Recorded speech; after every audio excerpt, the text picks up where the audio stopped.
Hey everyone, Squee here, and welcome to Thoughts Behind the Wheel. Gosh, I haven't done this in forever. For those of you who are unfamiliar, not in the know, my Thoughts Behind the Wheel series was a series I did, a few years ago. When I drove to work or school, because I believe I was still in college at the time, I would do exactly what I'm doing now, which is I have one of those headsets for my cell phone that has a microphone on it, and I would just hit my voice recorder and I'd start talking while I drive, because what else am I doing, right? And it was an opportunity for me to answer questions, much more in-depth questions than, say, what a normal comment would ask, like, hey, when's SWTOR coming back? And I'd have to leave the response, I don't know. Soon, someday, maybe, if soon means someday. No, it was a chance for me to, for people to ask questions that might actually take a few minutes to answer, and I would do my best to answer them. And yeah, so now that I have a job again as a social media director for a furniture company, which in and of itself seems a little odd. I know Higgy was like, why does a furniture company need a social media manager? And I was like, you'd be surprised. But anyway, so I have a commute now, and it's about a half-hour commute, give or take, depending on traffic. That's right, looking at you cars, but going slow for no reason. Seriously, there's no reason. I can see the road up ahead. There's nothing there. You guys can go. It's the pedal on the right. You press it down. I'm sorry, what was I? I'm sorry, I didn't mean to go on a tantrum. I literally just crested a hill so I could look down and saw that there's traffic for no reason. Anyway, so yes, first and foremost, I'll do this, not every day, but a lot, because they're really easy. Don't expect a lot of production value to this. Pretty much I'm just going to record it on my phone and then upload it to YouTube, because it's nice and easy that way. But the good news is I'll be able to do a lot of them. So feel free to ask me questions, and these can be complex questions. They don't have to be the simple, what's your favorite color? They can be pretty much anything you like. I reserve the right not to answer them if I choose. Oh, right, but I didn't really know what to talk about for this particular session, so I thought I would clear up some misconceptions revolving me and TGN. A lot of people seem to think that I have left TGN, and I suppose my update may have given that impression, but that's not exactly what happened. I am still partnered with TGN. In fact, I'm still good friends with a lot of the people at TGN. In fact, I have the job I have now because the president of TGN wrote me a glowing letter of recommendation. So there's been a lot of people out there that think like that TGN screwed me over, and that's not really what happened. You might say BBTV kind of chose to go in a direction that wasn't, in my opinion, particularly wise, but that's different. See, BBTV is a parent corporation. They are the company that owns the company that I worked for, which was TGN.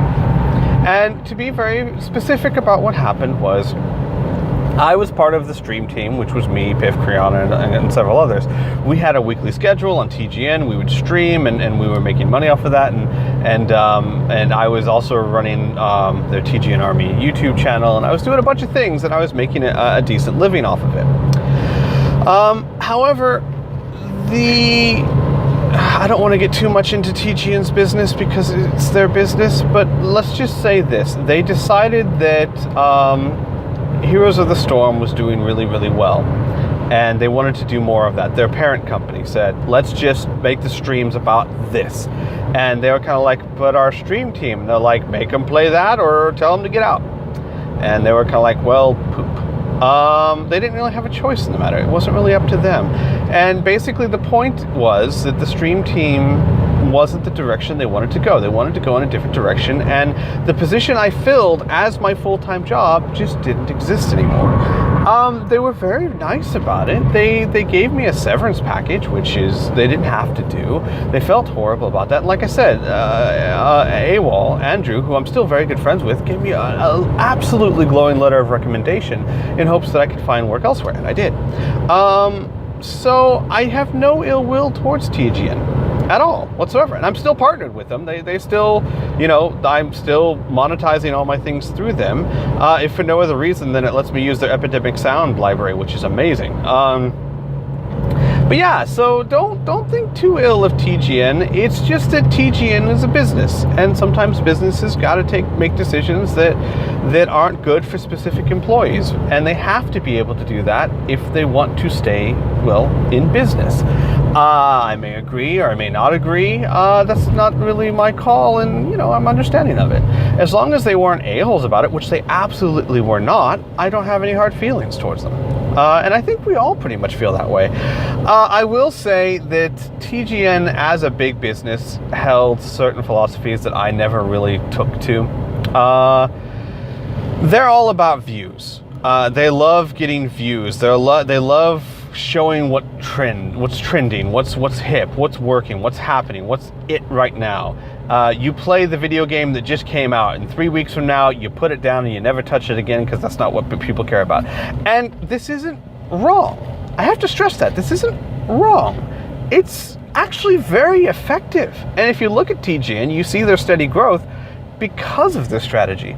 And it's true, a game comes out, people play the hell out of it for 3 weeks, and then they move on, unless it's one of those rare games that really digs their hooks into them. So it's an effective strategy, and that's the strategy they've had for a long time, and that's what I had to do. You saw when I streamed TGN, I streamed a lot of the, latest games, and that is a different thing than what I do. I like to build communities. I like to build. I'm not in it for the views. I'm in it for, I can't think of a better word than community. And for those of you who have been around for a long time, you know what I'm talking about. If you go to my YouTube page, my comments, my forums especially, even though I haven't been to my forums in a while, and I'm sorry guys, I'm starting to make an appearance there more often. You'll see people that just hang out there and have a good time with other people. That's what I like to build. I don't care about views. I mean, I suppose I care in the loosest sense, but what I like to build is a community of friends. I like to have a stream where I know everyone who's in that stream because they come again and again because they love what I do and I love having them there. I like to build communities that are made to last. The differences between what I do and what TGN does is in a year, the people who commonly and actively watch TGN will be almost completely different than the ones that do now. In a year, for me, most of you will still be here. And that's because it's a community. I'm not verbalizing this correctly, but I care less about growing my number of subscribers and more about growing my number of people who actually really like my stuff and will stick around and watch and participate in the community. That's what I care about. And that's not necessarily a good business model per se. I would say it's a good business model, but it's a long-term one. It doesn't grow quickly. It doesn't. I've been Let's Playing for 6 years, guys. 6 years this month. In fact, 6 years almost to the day, I think, is when I uploaded my first Mass Effect 2 Let's Play. And in 6 years, I have, like 11,000 subscribers. And of course, who knows how many of those are people that actually still watch. That's a long time to grow. And that's I think that's the way it should be. I don't think that I want to explode. Because if you explode and you get 100,000 subscribers in 6 months, how many of them are really sticking around? How many of them were people that just clicked on it once and never came back? That's not what I want. So, so I think that TGN and I have some fundamental differences in how we view YouTube. But I do want to stress, I don't think their strategy is wrong. They are a business. They have to view things as a business. They have to look at things as numbers because that's their survival. They depend on ad revenue. And while ad revenue helps my life out, absolutely, that's not what I depend upon. So I can afford to look at the people and not the numbers behind them. A lot of people give companies a bad rap because companies seem heartless, and it's not that way by choice most of the time. It's simply because if you don't view things that way to a certain extent, you will not survive as a business. You just won't. If you don't, in a certain sense, reduce things down to numbers, your business will fail. That's just reality.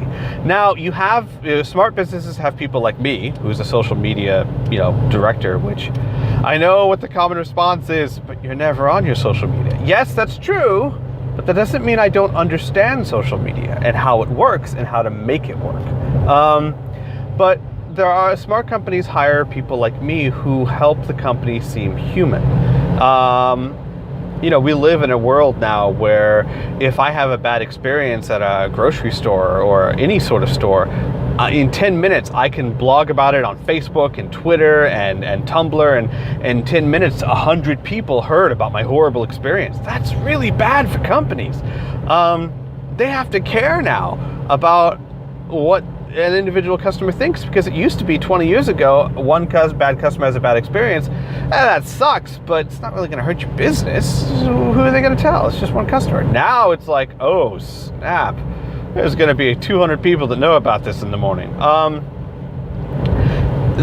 So it helps to have someone to help humanize. And what I mean by that is, like, for example, my job at my company is to make my company feel like we're one of you. We're people. We're a living, breathing entity, a collective of people just like you.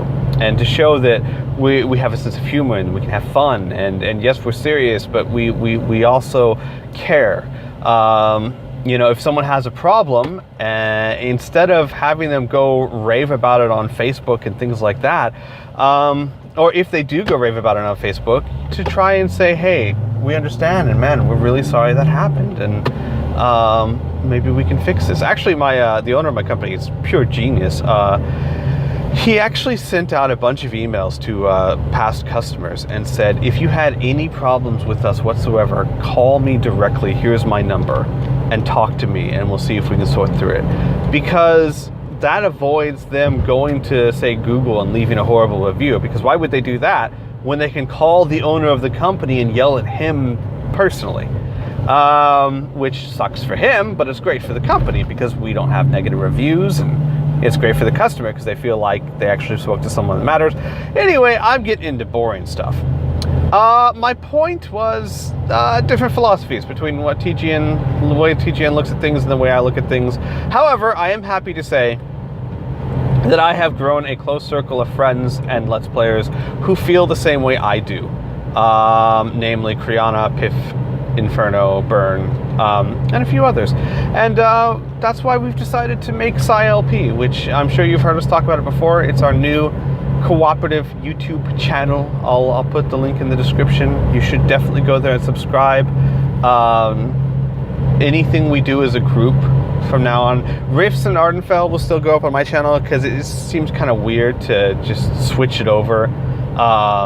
It's not a good idea to switch a series to a different channel halfway through. I still have people that ask where the rest of my Oblivion Let's Play is from my old 913 channel. But anything new that we do cooperatively will probably go up on that channel, including Corsairs, which I am so excited about. It's going to be awesome.